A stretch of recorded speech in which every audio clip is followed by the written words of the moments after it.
오늘은 의인의 길은 빛, 악인의 길은 어둠과 같다. 의인의 길은 빛, 악인의 길은 어둠과 같다. 이런 제목으로 하나님 말씀 나누도록 하겠습니다. 우리가 살아가면서 보면은 그 빛과 어둠이 있습니다. 어둠은 그 어둠대로의 필요성이 있겠지만 또 빛은 우리에게 특별히 꼭 필요한 것이죠. 근데 우리들이 길을 갈 때, 길이라고 하는 것은 어디서 어디로 가려고 할 때 쓰는 방법을 얘기하거든요. 근데 여기에 빛이 있어야 제대로 길을 갈 수 있지 않습니까? 근데 빛이 없으면은 제대로 가기가 어렵죠. 근데 의인의 길에는 빛이 있다. 그러니까 어디로 가는지 정확히 알면서 갈 수 있고, 빛이 있기 때문에 장애물이라든가 이런 것들이 잘 보입니다. 여러분 오늘 이 자리에 오실 때 엘리베이터를 타고 오신 분도 계실지 모르겠지만은 일단은 엘리베이터를 탔든 안 탔든 처음부터 우리 교회 계단도 좀 있고 그렇죠. 그리고 여기까지 또 계단이 있는데 깜깜하다고 생각을 해보세요. 그러면은 편하게 올라올 수 없었겠죠. 여러분이 편안하게 올라올 수 있었던 것은 너무나 당연하게 빛이 있었기 때문에 여러분들이 보고 상황 파악이 되고 별탈 없이 왔던 것이죠. 그런 것처럼 우리의 삶에서 특별히 길에서는 빛이 꼭 필요합니다. 그래서 이게 선진국하고 후진국의 차이점 중에 하나 보면은 선진국에는 이렇게 길에 우리도 가로등이 있고 그렇잖아요. 그래서 차도 그렇고 사람도 그렇고 보여요. 그래서 잘 보고 다치지 않을 수가 있는데 후진국에 가면은 뭐 재정이 없어서 그렇기도 하고 또 생각이 없어서 그렇기도 하지만 깜깜합니다. 깜깜하면 거기에서 차 운전할 때도 그렇고 우리가 다닐 때도 그렇고 위험이 훨씬 더 증가하는 것이죠. 그래서 그런 면에 있어서 우리는 빛이 사실상 어느 정도 익숙합니다.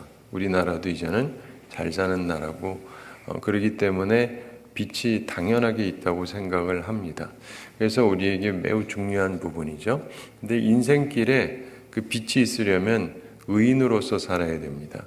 근데 악인으로 살면은 점점 어두워지는 것하고 비슷합니다. 제가 미국에 오래전에 갔었는데 처음에 87년에 갔었는데 그때 가서 조금 문화적으로 여기 좀 특이하다라고 느꼈던 것 중에 하나가 굉장히 밝다는 거였어요. 예. 미국 사람들은 불을 꽤 많이 썼어요. 그 당시 저는 한국에 있다가 갔으니까 우리는 항상 절전해야 된다. 지금도 그런 분들이 있지만 그때는 진짜 절전. 그래서 안 쓰면 꺼야 되고 항상 이렇게 하던 문화였는데 그래서 사람이 없거나 뭘 하지 않으면 당연히 불을 끄는 소등하는 문화였습니다. 근데 미국을 갔더니 이렇게 큰 슈퍼마켓 같은 데가 있는데 밤중인데 환해요. 그래가지고 지금도 하나? 그랬더니 안 해요. 문을 닫았어요. 일하는 사람도 없고 뭐 이거 살고 파는 시간도 아니에요. 근데 환해요. 밤중에 계속 켜놓는 거예요. 그래가지고 처음에 보면서 너무 이상한 거예요. 제가 뉴욕에 갔었거든요. 물론 세계적인 데긴 하지만은 이렇게 낭비를 하나 왜 그럽니까? 그랬더니 어떤 분들 말이 이렇게 해야 뭐 도둑도 잘 안 들고 좋다는 둥.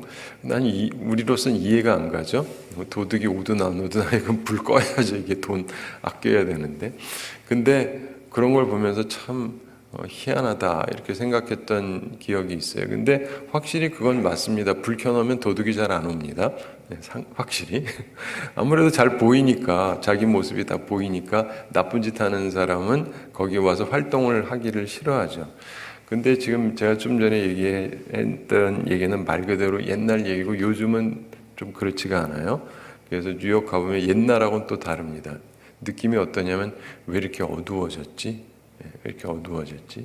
이런 게 보여요. 우리 인생을 살면서 보면은요, 여러분의 길도 항상 동일하지 않잖아요. 어떤 때는 너무 밝은 빛 같고, 어떤 때는 어두운 것 같은데, 그때마다 스스로를 점검하실 필요가 있습니다. 올해를 지내면서도 나의 길은 어땠는가? 밝았는가? 확실히 알 수 있는 길이었는가? 아니면 뭘 잘 모르겠다 싶은가? 그리고 이제 새해를 맞이해야 되잖아요. 근데 밝은가 아니면 어두운가 한번 스스로를 생각해 보시면서 내 길이, 우리 가정의 길이, 우리 교회의 길이, 내가 살아가는 모든 길들이 밝아야 됩니다. 어떻게 해야 되는지를 알아야 돼요. 이게 우리에게 굉장히 중요한 부분인데, 의인은 길에 빛이 있습니다. 뭘 해야 되는지를 알아요. 근데 악인은요, 어둠에 있는 것 같아요. 그래서 어떻게 해야 되는지를 자기도 잘 모릅니다. 이건 국가적으로도 그렇습니다. 국가적으로도 위에 있는 분들이 의로운 삶을 살면 어떻게 해야 되는지를 알아요. 근데 그렇지 않잖아요. 어떻게 해야 되는지를 몰라요. 그래도 이끌어 가기는 해야죠. 그래서 이끌어 가기는 하는데 자기도 어떻게 해야 되는지 잘 몰라요. 그래서 우리가 나라를 위해서도 기도하고 그럴 필요가 있는데, 나라나 교회나 어느 곳이나 마찬가지인데 특별히 위에 있는 분들은 어디로 가고 있는지를 알고 있어야 돼요. 어떻게 해야 안전한지도 알고 있어야 되고, 근데 그러려면 의롭게 살아야 돼요. 의롭게 살아야 그게 길이 보이죠. 안 그러면요, 여러분 거기에서 여기 오시다가도 좀 여러 번 어려움에 처하실 수 있어요. 여기 잘 모르는 분은 깜깜하게 해놓고 오다 보면 여기저기 걸릴 때가 있거든요. 제 자리까지 올라오는 사이에 계단도 있고. 그렇기 때문에 우리 삶 가운데서 하나님의 인도하심을 받고 밝게 어떻게 살아가야 될지를 알고 싶다면 그냥 빛만 비추어지면 된다라고만 생각할 게 아니라 내가 의롭게 살아야 됩니다. 그런 사람의 삶에 빛이 비추기 때문에 그래요. 근데 가장 핵심적으로 우리에게 빛이 되는 게 뭘까요? 말씀이에요. 여러분 잘 아시죠? 주의 말씀은 내 발의 등이요 내 길의 빛이니이다. 그래서 말씀이 있어야 빛이 되는 거예요. 그래서 항상 말씀을 가까이 하셔야 됩니다. 오늘도 하나님 앞에 잘 오셨고 이 말씀을 통해서 우리들의 삶을 또 한번 점검해 보게 되기를 바랍니다. 우선 사악한 자, 악인에 대한 설명이 오늘 본문 16절과 17절에 나오고, 그 다음에 의인의 길의 특징이 18절에 나옵니다. 그리고 악인의 길의 특징, 어두움이라는 것이 다시금 나오게 되는데, 우리 먼저 16절 함께 읽어보겠습니다. 그들은 악을 행하지 못하면 자지 못하며 사람을 넘어뜨리지 못하면 잠이 오지 아니하며. 아멘. 그들은 이라고 얘기하는데 사악한 자를 얘기합니다. 본래 이제 앞쪽에서부터 나오는 이야기니까 14절에 사악한 자의 길에 들어가지 말며 악인의 길로 다니지 말자다 이렇게 말씀하시면서 오늘 이 말씀을 하는 겁니다. 그래서 사악한 자 그리고 악인 이런 사람들은 보통 사람과 다르게 연약해서 실수하는 게 아니에요. 여러분 나쁜 사람도요. 내가 말 그대로 실수하는 거하고 고의적인 거하고 다릅니다. 그렇죠? 실수를 어떻게 하다 보니까 이렇게 친 거하고 계획적으로 친 거하고는 다르죠? 완전히 다른 거예요. 근데 그런 것처럼 이 사악한 자, 악인, 이런 사람들은 보통 사람하고 달라요. 그래서 결코 실수가 아니에요. 근데 악을 행하지 못하면 자지 못하며 이렇게 얘기합니다. 정상적인 사람은 악을 행하면 자지 못합니다. 여러분 그렇죠? 오늘 내가 못된 짓을 했으면 잠이 잘 안 와요. 그래야 정상이죠. 그런데 이 사람들은 반대예요. 못된 짓을 안 해서 잠이 안 와. 사람이요 다 똑같은 사람이 아닙니다. 사람마다 달라요. 악을 행하고 싶은 욕망이 굉장히 강한 사람들이 있습니다. 일종의 제2의 천성이 된 거예요. 이상한 습관을 가지고 있습니다. 남을 괴롭혀야 좋은 거예요. 이런 사람들이 있어요. 그러면서 사람을 넘어뜨리지 못하면 잠이 오지 아니하며.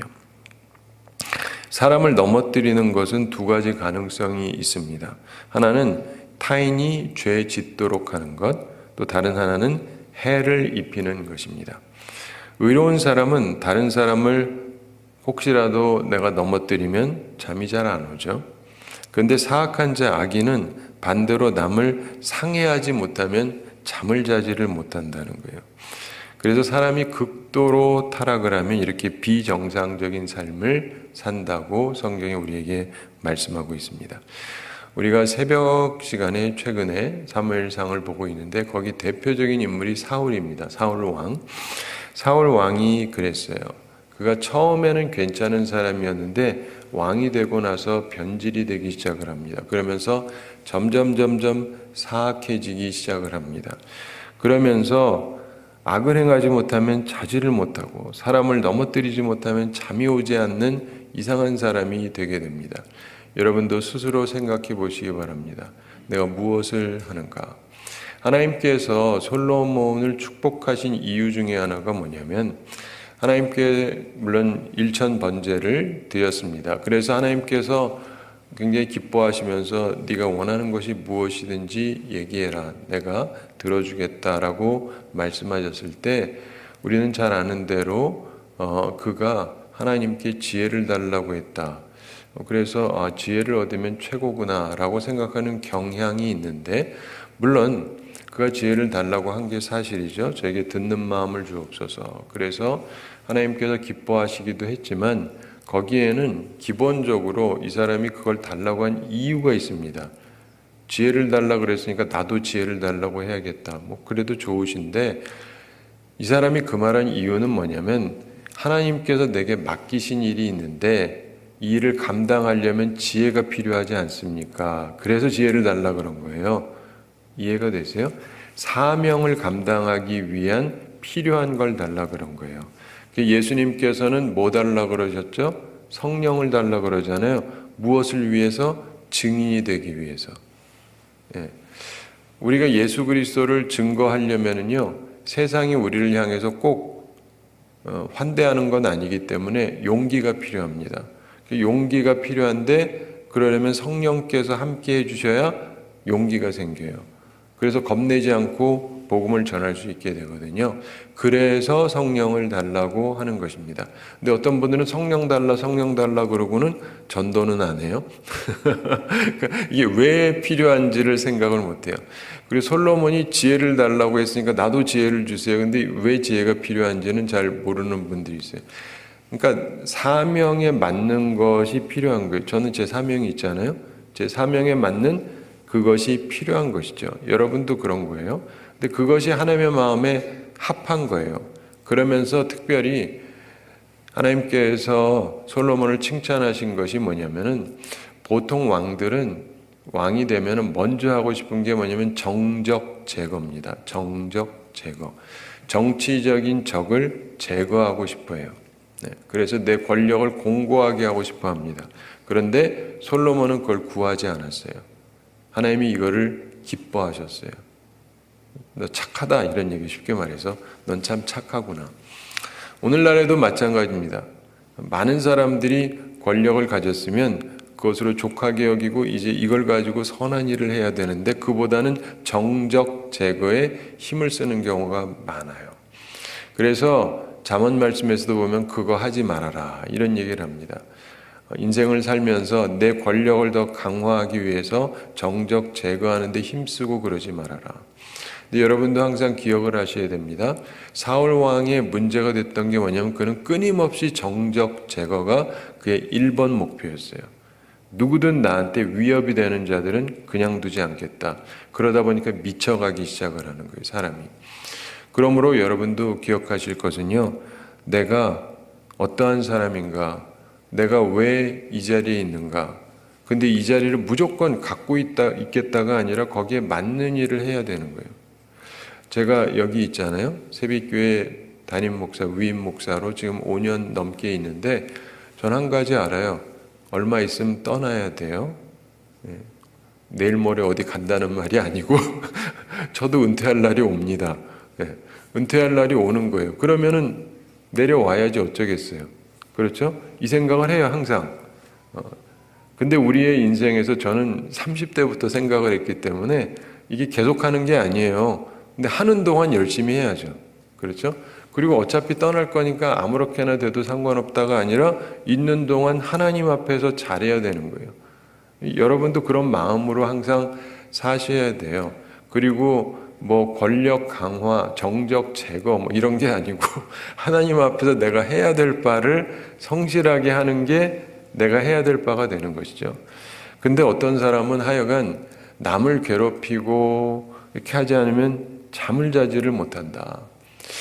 그래서 사울 왕은 점점 피폐해집니다. 자기 혼자의 그 마음 때문에. 17절 함께 읽어보겠습니다. 불의의 떡을 먹으며 강포의 술을 마심이니라. 아멘. 사악한 자, 악인, 이런 사람들은 왜 이렇게 잠도 못 자고 그러냐면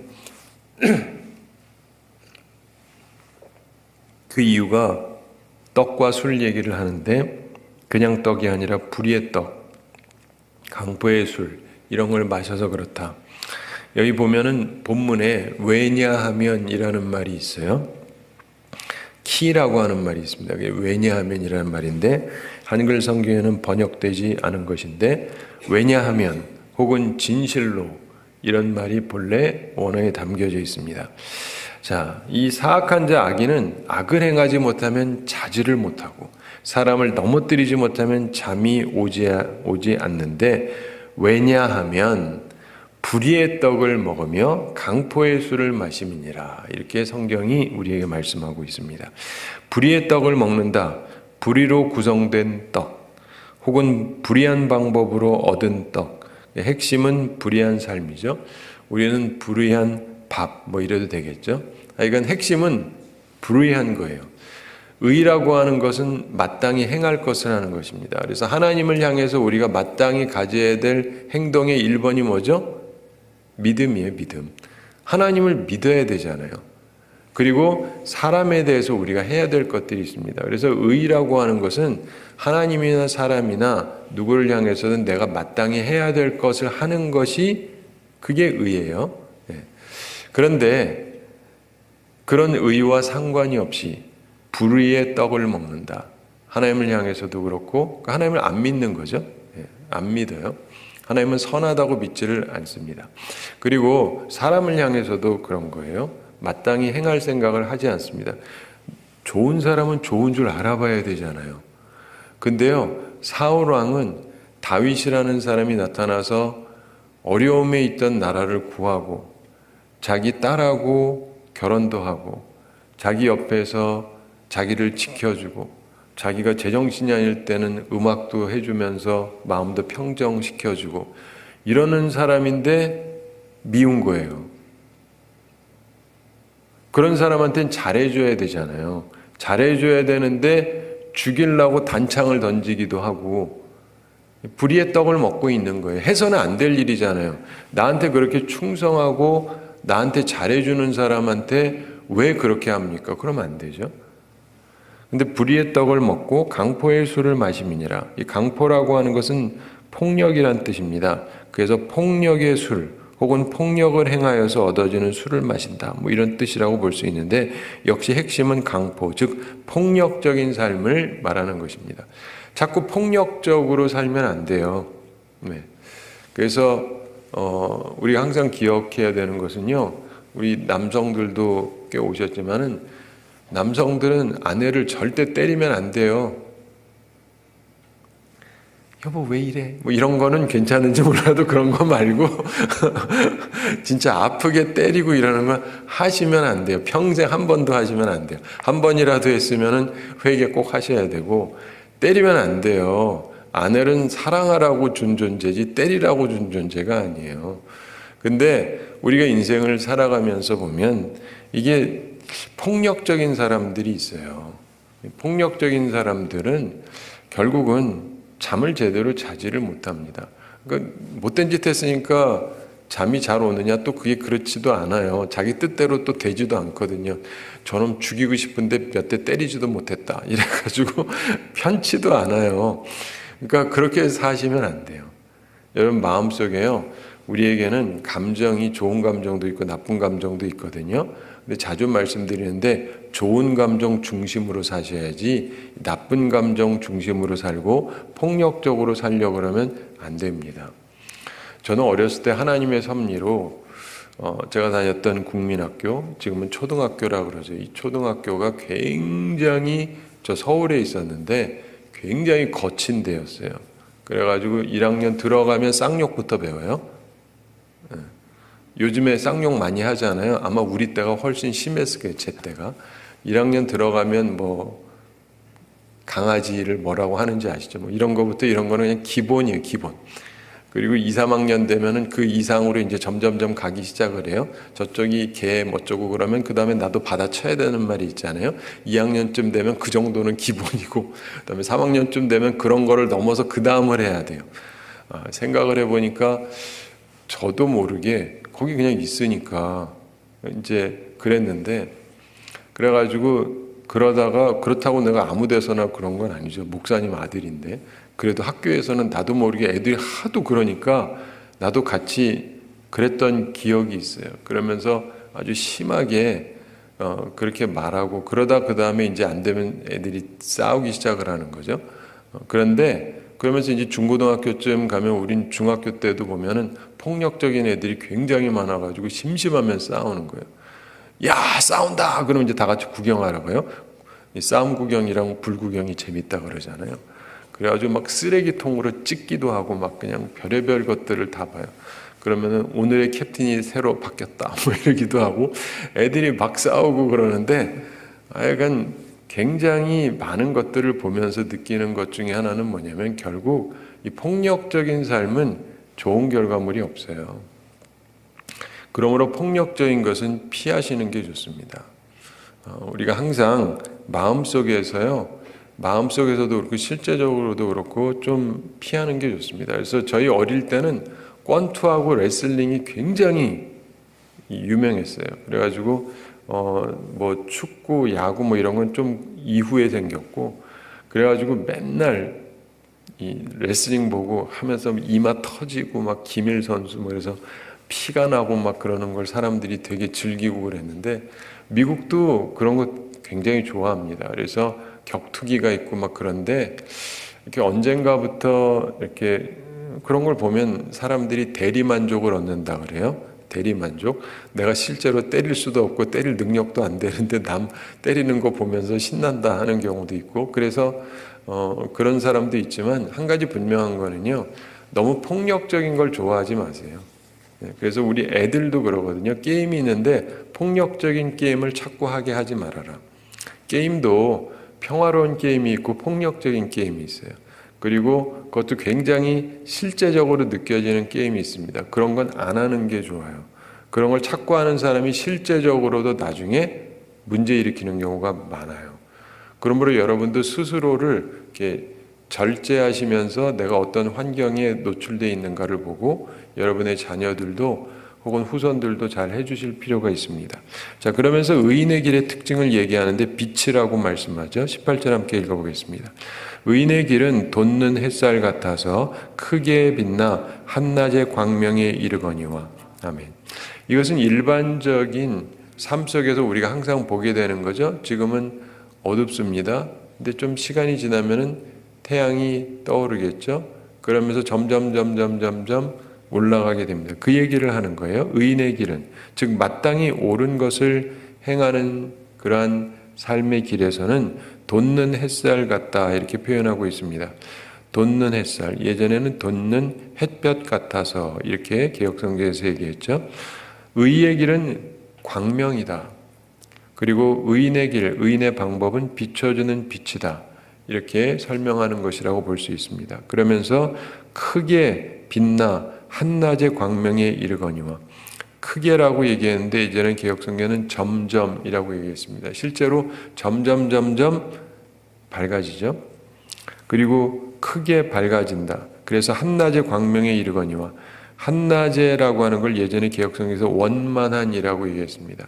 그래서 원만한 광명, 그리고 혹은 한낮의 광명, 그러니까 최고조의 모습까지 올라갈 수 있다. 그래서 이것이 가지고 있는 모습은 점증한다라는 걸 보여주죠. 점점 증가돼요, 좋은 게. 그리고 원만한, 완벽한 광명이 된다라고 얘기합니다. 다윗 왕이 이것을 체험했습니다. 그의 인생에서 그는 양치기에서 왕까지 되었는데, 악인들과 함께하는 것이 인생의 지름길이라고 생각하지 마십시오.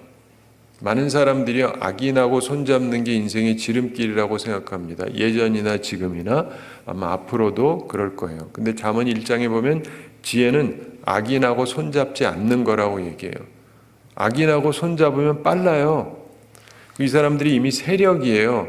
그리고 방법도 있어요. 이 사람들하고 함께하면 뺏어서 우리끼리 나눠 먹자라고 하는데 그 길을 안 가는 게 지혜라는 게 성경의 잠언 1장의 설명이에요.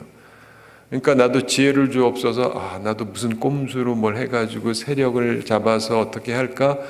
처음부터 딴 데로 가시는 거예요. 그거 안 하는 게 지혜예요. 그거 안 하는 게 지혜라고요. 하나님을 바라보고 바른 길을 걸어가셔야 돼요. 그러면 걷는 것이 좀 느려 보입니다. 그래도 원만한 광명에 이룰 수가 있고 진정으로 올라가게 되는 것입니다. 많은 사람들이 쉬운 길을 찾습니다. 그렇지만 그러면은 안 돼요. 내가 마땅히 걸어가야 될 나의 길을 걸어가야 돼요. 이상한 짓 하면서 하려는 것이 아니라 그냥 하나님 바라보면서 바르게 살아가야 돼요. 나중에 이제 며칠 후에도 보게 되겠습니다만은 그렇게 살아야 편안해요. 제가 설교에 대해서 하나 말씀을 드리면, 처음 설교를 하면 설교하는 게 얼마나 부담스러운지 모릅니다. 이제 사람들 앞에서 설교를 해야 되는데, 저도 이게 수십 년 전이라 이제 생각도 잘 안 나는 것 같지만 여전히 생각이 나요. 왜냐하면 첫 경험이기 때문에. 처음에 제가 새벽기도를 설교를 한번 맡게 됐는데, 새벽기도 설교인데 하여간 처음이니까 전도사로 그래가지고 열심히 준비를 해가지고 하나하나 다 써가지고 열심히 준비해가지고 섰어요. 그런데 여러분, 사람들 중에서 보면은 설교 준비할 때에도, 설교 제가 배운 학교에서는 절대 남의 거 카피하지 말아라, 남의 설교 베끼지 말아라, 그럼 당신 설교가 아니니까 이렇게 배웠는데, 한국에서는 물론 그게 맞아요. 근데 한국에서 어떤 분들이 이래요. 네가 설교를 어떻게 해? 남의 거 베껴 그런다고요. 좋은 설교 있으면 베껴야지. 베끼는 데서부터 그 다음에 창조가 시작이 된다, 이런 이상한 얘기 하기도 하고. 근데 그 자체가 지적 도둑질에 해당이 돼요. 그러면 안 되거든요. 근데 문제가 뭐냐면, 그렇게 하는 분은 나중에 가서 자기 설교를 못 해요. 왜냐면 맨날 남의 거 갖다가 도용해서 했으니까 내가 설교를 할 수가 없어요. 그럴 수밖에 없잖아요. 맨날 남의 거 갖다 썼으니까. 그러다가 문제가 되는 분들이 있어요. 목사님 설교 괜찮은 것 같은데 알고 보니까 누구 설교랑 똑같다. 그래가지고 교회에서 문제가 되잖아요. 그럼 이제 잘못했습니다, 앞으로 안 하겠습니다, 목사님 그러지는 마십시오. 근데 그 다음에 보면 또 딴 거 갖고 하고 있어요. 왜요? 할 수가 없으니까. 할 수가 없으니까. 맨날 남의 거 가지고 했지 내가 한 적이 없으니까. 그래서 내 거를 해야 돼요. 내 거를 잘하든 못하든. 대신에 다른 것들을 참조는 해야죠. 그래서 배우기도 하고 이것저것 읽기도 하고 해야 되지만 내 걸 만들어서 해야 되는 거예요. 그래야 나중에 가서도 탈이 안 나죠. 베낀 게 아니니까. 근데 우리가 인생을 살면서 보면요, 모든 것들이 마찬가지입니다. 여러분 하는 모든 만사가 그래요. 남의 걸 가지고 내 것처럼 이런 거를 지적 도둑질이라고 하는 것일 뿐더러 다른 부분도 이제 마찬가지입니다. 인생에서요, 편하게만 살려고 하는 사람은 나중에 방법이 없어요. 근데 정도로 걸어가잖아요. 그럼 나중에 점점 더 쉬워져요. 오히려 쉬워져요. 왜냐하면 나만의 길을 걸어오면서 나로서 최선을 다한 길을 해왔기 때문에 아무도 쉽게 뺏어갈 수 없는 그 경지에 이르게 돼요. 그래서 원만한 빛에 이르게 됩니다. 다윗이 그런 삶을 살았던 거예요. 그걸 보면서 우리도 배워야 됩니다. 하나님을 사랑하고 하나님의 말씀 따라 살아가고. 사울왕의 같은 경우는 처음에 사무엘이라고 하는 훌륭한 선지자가 있었잖아요. 근데 이분이 말하는 걸 하나하나 안 듣기 시작을 합니다. 그래서 결국 결별을 하게 돼요. 그리고 나서는 오히려 제사장을, 다른 제사장이지만 죽여버립니다. 이렇게 되면 빛이 사라지는 거예요.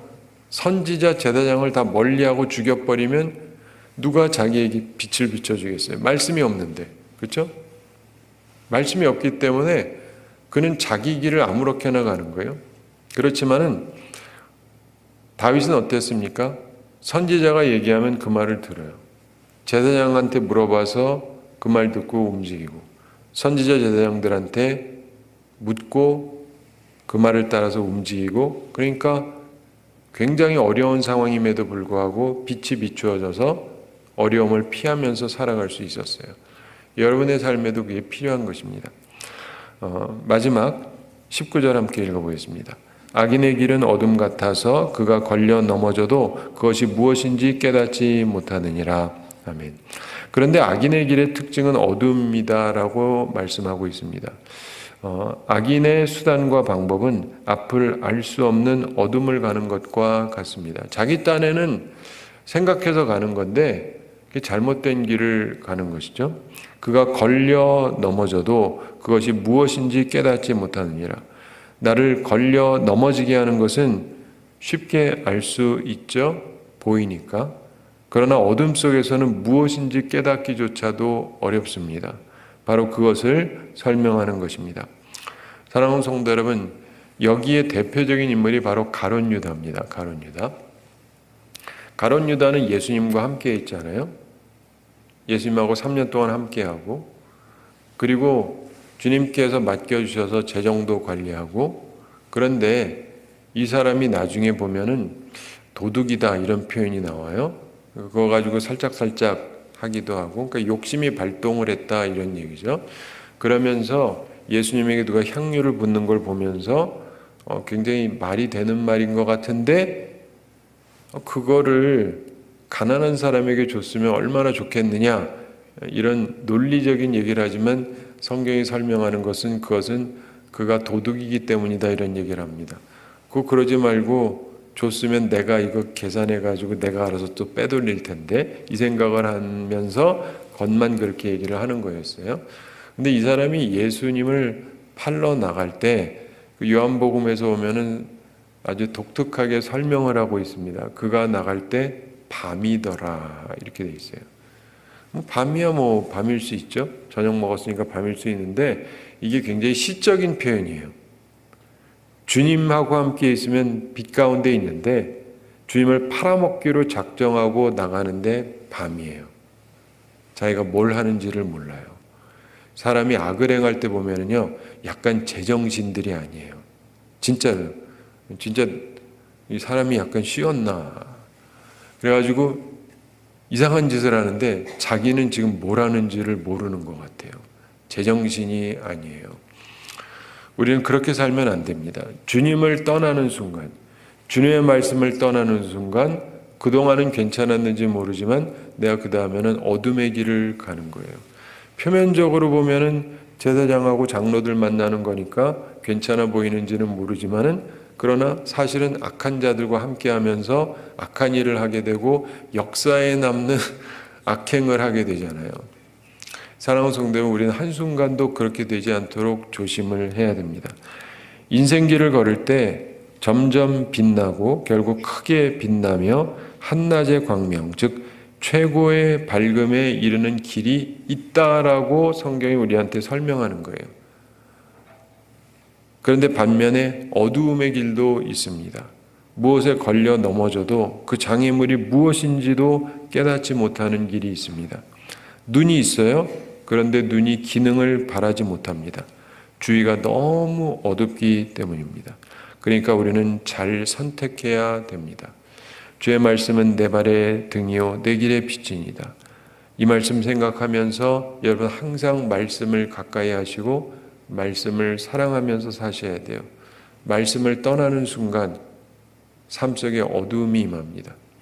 바라기는 이 말씀을 기억하면서 연말도 아름답게 정리하시고 새해에도 좋은 마음으로 사셔서 말씀을 통해서 하나님께서 비추어 주시는 빛을 가지고 복되게 생명력 있게 행복하게 살아가는 우리 모두가 되기를 바랍니다. 우리 함께 기도하겠습니다. 사랑의 하나님 아버지, 우리를 사랑해 주시고 오늘도 저희들에게 귀한 말씀 주임을 감사드립니다. 의인의 길은 빛, 악인의 길은 어둠과 같다고 말씀하셨는데 이 말씀을 기억하면서 우리는 하나님 앞에서 의인의 길을 걸어갈 수 있는 사람들 되게 하여 주시옵소서. 하나님을 온전히 바라보고 또 하나님의 말씀을 사랑함으로 하나님께서 우리의 길에 등과 빛이 되어 주셔서 하나님께서 주시는 은총을 가지고 밝게 살아가는, 온전하게 살아가는, 넘어지지 않는 인생이 되게 하여 주시옵소서. 주님, 우리를 긍휼히 여겨주시고 우리가 혹시 부족함이 있다면 이제라도 뉘우치고 회개하고 새로운 모습으로 살아가게 하여 주시옵소서. 우리의 어두운 눈들이 열려서 밝게 볼 수 있도록 하나님께서 우리의 눈을 열어주시고 무엇보다도 말씀의 빛으로 함께 하셔서 온전히 걸어가는 저희들 다 되게 하여 주시옵소서. 하나님께서 우리 성도들 기억하여 주셔서 영육간에 강건케 해주시고 일용할 양식 공급해 주시고 시험에 들지 않고 악과 싸워 이기는 주의 용사들이 다 되게 하여 주시옵소서. 오늘도 주님 앞에 나오며 예물을 드린 성도들 하나님께서 기억해 주시고 기쁘게 받으시고 흠양하시고 복되게 하여 주시옵소서. 주님, 우리를 사랑해 주심을 감사드립니다. 오늘도 말씀해 주심을 감사드립니다. 항상 주님을 사랑하고 주의 말씀을 사랑하고 그래서 주님과 함께 빛된 길을 걸어가는 저희들 되게 해주시고 세상에서도 빛으로서의 삶을 살아가는 저희들 다 되게 하여 주시옵소서. 감사드리며 예수님의 이름으로 기도드리옵나이다. 아멘.